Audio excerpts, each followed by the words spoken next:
ముందుగా మీ అందరికీ నమస్కారం. ఫస్ట్ ఆఫ్ ఆల్ ప్రెస్ మీరంతా రాసేవాళ్ళ ప్రింట్ మీడియా ఎలక్ట్రానిక్ ప్రింట్. ముందుగా మీ అందరిని ఒకటి అడుగుతా, అది నా గురించి మీరు చేయాలి. ఇప్పుడు మీ ఛానళ్ళల్లో హెడ్లైన్స్ స్క్రోలింగ్లో ఇల్లీగల్ బెట్టింగ్ యాప్స్లో నాకు పిలిచారని స్క్రోలింగ్ నడుస్తుంటుంది, హెడ్లైన్స్ నడుస్తుంటుంది నాకు తెలుసు.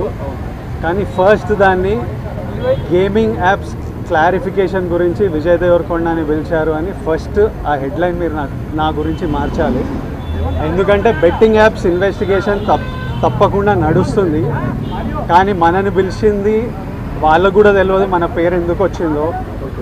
బట్ మన పేరు వచ్చినందుకు వాళ్ళు వెరిఫికేషన్ చేసుకొని వాళ్ళు డెలిజెన్స్ తీసుకోవాలి. మనం చేసింది గేమింగ్ యాప్స్కి ఎండోర్స్మెంట్. గేమింగ్ యాప్కి బెట్టింగ్ యాప్కి అసలు సంబంధమే లేదు.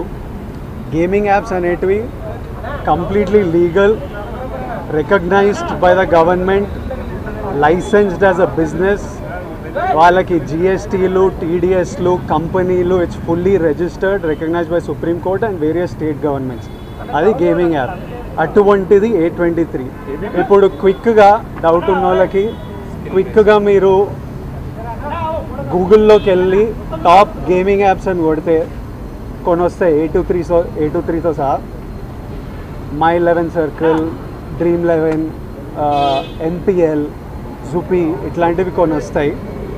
ఇవన్నీ రిజిస్టర్డ్ గేమింగ్ యాప్స్. ఇవన్నీ మన ఇండియన్ క్రికెట్ టీమ్కి స్పాన్సర్, మన ఇండియన్ ఒలింపిక్స్ టీమ్కి స్పాన్సర్, మన ఇండియా ఉమెన్స్ క్రికెట్ టీమ్కి స్పాన్సర్, IPLకి NPL ఒకదానికి అఫీషియల్ స్పాన్సరు, వేరియస్ కబడ్డీ లీగ్కి, వాలీబాల్ లీగ్కి అన్నిటికీ వీళ్ళు స్పాన్సర్ చేస్తారు. ఎందుకంటే these are completely legal entities.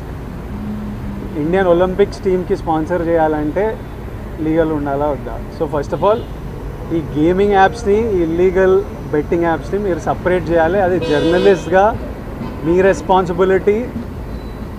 నా మీద మీకు ఆ రెస్పాన్సిబిలిటీ ఉండాలని కోరుకున్నా. కానీ మన పేరు వచ్చింది కాబట్టి కొన్ని క్లారిఫికేషన్స్ అడిగారు. ఆ clarification account details, transaction details ఏంటి, ఆ కంపెనీ అవన్నీ పంపించేసినాము. ఇంతటితో సమాప్తం.